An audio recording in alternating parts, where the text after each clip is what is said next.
12 তারিখে নির্বাচন, এই নির্বাচন নিয়ে কি আপনাদের মনে কোনো সংশয় আছে যে নির্বাচনটা হবে কি হবে না? যেহেতু নৌকা নাই ব্যালটের নৌকা নাই, ব্যালটে ভোটও দেবে না আমাদের, নতুন কোন নেতা কর্মী ভোট দেবে না। আমরা ভোট দেবো কোথায়? হ্যাঁ, এখন আমাদের কাছে অনেকে আসবে, অনেকে মিছে মিছে কথা বলবে, অনেকে পটাবে, অনেক কিছু করবে, কিন্তু আমাদের এটাই মাথায় রাখতে হবে যে ওই ব্যালটে আমরা ভোট দিতে পারি না বা আওয়ামী লীগ ভোট দেবে না। আমরা নির্বাচন বর্জন করি না, আমরা নির্বাচন করতে চাই, কিন্তু ওরা আমাদের করতে দেবে না। ডিফারেন্সটা ওখানে, তফাৎটা ওখানেই। বিএনপি বর্জন করেছে, আমরা বর্জন করি না। আমরা তো নির্বাচন করতে চাই, আমরা জিতবো, সেই ভয়ে তারা নির্বাচন করতে দেবে না। তাই নির্বাচন করুক, কতদিন টিকে থাকে দেখবো আমরা। 1 মাঘে শীত যায় না, কাজে এটা মাথায় রাখতে হবে। দিন ফিরে আসবে, ওই অত্যাচারীর দিন বেশি দিন থাকে না। এখন নির্বাচন দিয়েছে, এটা কোন ধরনের নির্বাচন? আওয়ামী লীগ আমলে নির্বাচন নিয়ে প্রশ্ন তোলে। আমরা তো কোন দল নিষিদ্ধ করিনি, নির্বাচন করতে পারবে না। বিএনপি কে কি আমরা নিষিদ্ধ করেছিলাম? আমরা নিষিদ্ধ করি নাই। বিএনপি নিজে ইলেকশন করেনি, কেন করেনি? এটা খুব স্পষ্ট। 2008-এ যে নির্বাচন, সেই নির্বাচন নিয়ে তো কেউ প্রশ্ন উঠাতে পারে না। সেই নির্বাচনের রেজাল্টটা কি ছিল? আওয়ামী লীগ এককভাবে 48% ভোট পায়। 259 আসনে নির্বাচন করে, বাকি আসনগুলি আমরা শরিক দলকে দিয়ে দিই। 259 আসনে আমাদের নৌকা মার্কা নিয়ে আমরা ভোট করে 233টা আসন আমরা পেয়েছি। আর বিএনপি জামাতকে সাথে নিয়ে 20 দলীয় ঐক্যজোট করে 300 আসনে নির্বাচন করে 32% ভোট পেয়েছিল, 30টা আসন পেয়েছিল। এই রেজাল্টের পর বিএনপি আর নির্বাচনই করতে চায়নি। 2014 সালে আমি নিজে তো খালেদা জিয়াকে প্রস্তাব রেখেছিলাম, পার্লামেন্টে যে কটা নির্বাচিত প্রতিনিধি আছে সকলকে নিয়ে নির্বাচনকালীন সরকার গঠন করে আসেন, আমরা নির্বাচন করে আপনি যে মন্ত্রণালয় চান সেই মন্ত্রণালয়ে দেব। আমি নিজে তাকে ফোন করেছিলাম যে আসেন, আপনি 1 কাপ চা খান, আমরা আলোচনা করি কিভাবে সুষ্ঠু নির্বাচন করা যায়। আমরা তো এককভাবে নির্বাচন করতে চাইনি কখনো, বা কোন দলকে আমরা একেবারে নিষিদ্ধ করে দিয়ে একা একা জিততে চাইনি। আর কেউ যদি ইলেকশনে না আসে, আমাদের করার কি আছে? 2018-তে ইলেকশনে এসেছিল, পয়সায় খেয়ে খেয়ে নমিনেশন দিয়ে এক সিটে 2-3জন নমিনেশন, নিজেরাই মারামারি কাটাকাটি, অমনি প্রত্যাহার। তারপরে এই ডক্টর ইউনূস আর এই বিএনপি মিলে, জামাত বিএনপি মিলে এই নির্বাচনকে প্রশ্নবিদ্ধ করা সারা বিশ্বব্যাপী ইচ্ছাকৃত ভাবে করেছে তারা। কিন্তু একটাও কোনো অনিয়ম দেখাতে পেরেছে? 2024-এর নির্বাচন, তারা নির্বাচন করবে না। আমরা চেষ্টা করেছি আনতে, তারা করে নাই, বয়কট করেছে। আওয়ামী লীগ নির্বাচন করে বেরিয়ে এসেছে। এই নির্বাচন নিয়ে যে প্রশ্ন করে, আজ পর্যন্ত দেখাতে পেরেছে যে এই নির্বাচনে একটা অনিয়ম হয়েছে, বা কোনো একটা নির্বাচন কেন্দ্রে খুনোখুনি হয়েছে, বা কোথাও মারামারি, কিছু তো দেখাতে পারবে না। কিন্তু অভিযোগ আছে এবং ইন্ডাস্ট্রির টাকা আছে, পয়সা আছে, সেই পয়সা দিয়ে সারা বিশ্বব্যাপী অপপ্রচার করে বেড়াচ্ছে। কিন্তু আজকে যে নির্বাচন, কেন আওয়ামী লীগকে নিষিদ্ধ করা হলো? আওয়ামী লীগ কেন ইলেকশন করতে পারবে না? কেন আমাদের নৌকা থাকবে না? তার কারণটা খুব স্পষ্ট। তারা জানে যতই আমার বিরুদ্ধে বদনাম দিক, যতই আমাকে মৃত্যুদণ্ড দিক, আওয়ামী লীগ যদি ইলেকশনে অংশগ্রহণ করে, জনগণ আওয়ামী লীগকেই ভোট দেবে। তার কারণ তারা আওয়ামী লীগকে চায়, কারণ আওয়ামী লীগ সন্ত্রাস দমন করে মানুষের জীবনের নিরাপত্তা নিশ্চিত করেছে। আওয়ামী লীগ জনগণের আর্থসামাজিক উন্নতি করে তাদের মাথা পিছু আয় বৃদ্ধি করেছে, তারা খেয়ে পেয়ে সুখে ছিল, শান্তিতে ছিল। আওয়ামী লীগ রাস্তাঘাট, পুল, ব্রিজ সবকিছু উন্নতি করে মানুষের যোগাযোগ ব্যবস্থা সহজ করে দিয়েছে। আওয়ামী লীগ ক্ষমতা থেকে আমাদের তরুণ সমাজের জন্য এই ডিজিটাল বাংলাদেশ গড়ে তুলে একটা ইউনিয়ন পর্যায় পর্যন্ত যে কোনো একটা ছেলে মেয়ে ঘরে বসে বিদেশে কাজ করে খেতে পারত, সেই সুযোগটা তারা করে দিয়েছে। আধুনিক প্রযুক্তি জ্ঞান সম্পন্ন তরুণ সমাজ আমরা গড়ে তুলছিলাম, এবং তরুণদের কাজের জন্য স্টার্ট আপ প্রোগ্রাম, তার জন্য আলাদা ফান্ড, তাদের ট্রেনিং, আমরা computer training, incubation centre, high tech park, বিভিন্ন প্রযুক্তি, স্যাটেলাইট, বঙ্গবন্ধু 1 উৎক্ষেপণ, সেগুলি করে জীবন মান উন্নত করে দিয়েছিলাম। ফ্রিল্যান্সার আমরা ট্রেনিং দিয়েছি, লার্নিং এন্ড আর্নিং, ভাষা শিক্ষা দিয়েছি। আমাদের বেকার সমস্যা আমরা দূর করেছিলাম। মাত্র 3% ছিল। যে কোনো একটা ছেলে নিজে একটু কাজ করে নিজে উদ্যোক্তা হয়ে সে করতে পারে। আজকে অর্থনীতির সম্পূর্ণ ধ্বংস। শেয়ার মার্কেটে লক্ষ কোটি টাকা পাঠিয়ে দিয়েছে বিদেশ, সব পাচার হচ্ছে। ব্যাংকের টাকা সব লুট করে খেয়ে গেছে। এখন ব্যাংকে টাকা গেলে তারা টাকা দিতে পারে না, ব্যবসায়ীরা পর্যন্ত পায় না, তার রানিং ক্যাপিটাল পর্যন্ত পায় না। একটার পর একটা সব বন্ধ হয়ে যাচ্ছে। এইরকম ভাবে একটা দেশকে কেউ হাতে তুলে ধ্বংস করে, তার মধ্যে এতটুকু দেশপ্রেম নেই। হ্যাঁ, আমাদের কষ্ট হচ্ছে আমাদের নেতা কর্মীদের। কারো ঘর নাই, বাড়ি নাই, বাড়িতে থাকতে পারে না, বা পরিবারের সাথে দেখা করতে পারে না, চিকিৎসা নিতে পারে না। তার উপর তাদের অত্যাচার, নির্যাতন যেভাবে গায়ে হাত তুলছে, কারা কারা করছে সমস্ত নাম তালিকা করে রাখতে হবে। আর আমার বিরুদ্ধে তো একটা তো হচ্ছে প্রায় 400-র উপরে মামলা, হত্যা, আমি হত্যা করেছি, তার উপর আবার মৃত্যুদণ্ড দিয়েই দিয়েছে। তা এখন আর ভয় কিসের? ওই শাস্তি তো পেয়ে গেছি। এবার ওই নির্বাচন সবাইকে বলে দিতে হবে জনগণকে যে আপনাদের ভোট কেন্দ্রে যাওয়ার দরকার নাই, ভোট তোমরা নিজেরা ঘোষণা দিয়ে নেবে, তারপর তাদের নির্বাচনে কি হয় সেটা আমরা দেখবো। এরপরে সরকার গঠন কারা করে আর কিভাবে চলে সেটা আমরা দেখবো। এই দেশটি গত 16 বছর যেই স্বৈরাচার পালিয়ে গিয়েছে, যেই স্বৈরাচারকে বাংলাদেশের জনগণ বিতাড়িত করেছে আন্দোলনের মাধ্যমে, সেই স্বৈরাচার এই দেশের প্রত্যেকটি ক্ষেত্রকে কিভাবে ধ্বংস করে দিয়ে গিয়েছে এটি আমরা জীবনের পরতে পরতে অনুভব করতে পারি।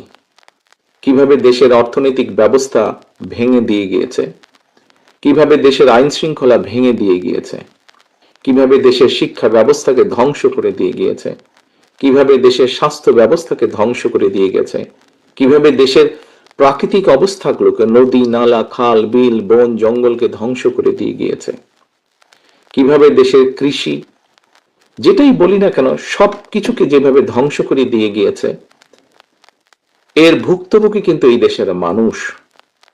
এখন একটি রাজনৈতিক দল হিসাবে এবং এই মুহূর্ত পর্যন্ত আত্মবিশ্বাসের সঙ্গে আমরা বলতে পারি বাংলাদেশের জনপ্রিয় রাজনৈতিক দল হিসাবে বিএনপির দায়িত্ব হচ্ছে দেশকে সঠিকভাবে পরিচালনা করা। দেশের মানুষ যখন বিএনপিকে দেশের দায়িত্ব পরিচালনার দায়িত্ব দেবে। প্রিয় ভাই বোনেরা, যেদিন স্বৈরাচার পালিয়ে যায় আমাকে মহাসচিব সাহেব তখন ফোন করলেন, ফোন করে বললেন যে জাতীয় সরকার গঠিত করলে ভালো হয় কিনা, অথবা আমরা জাতীয় সরকারে যাব কিনা। তখন বিভিন্ন রকম একটা হেফাজত কন্ডিশন। আমি তখন বলেছিলাম যে আমরা জনগণের রায় মাথা পেতে নেব, আমরা জনগণের কাছে যাব, আমরা জনগণ যে সিদ্ধান্ত দিবে তাই আমরা মাথা পেতে নেব। কাজেই আমি সেই মুহূর্তে মনে করেছিলাম যে জাতীয় সরকারে আমরা যাব না। আমাদের লক্ষ্য, আমাদের উদ্দেশ্য সবকিছু নিয়ে আমরা জনগণের সামনে দাঁড়াবো।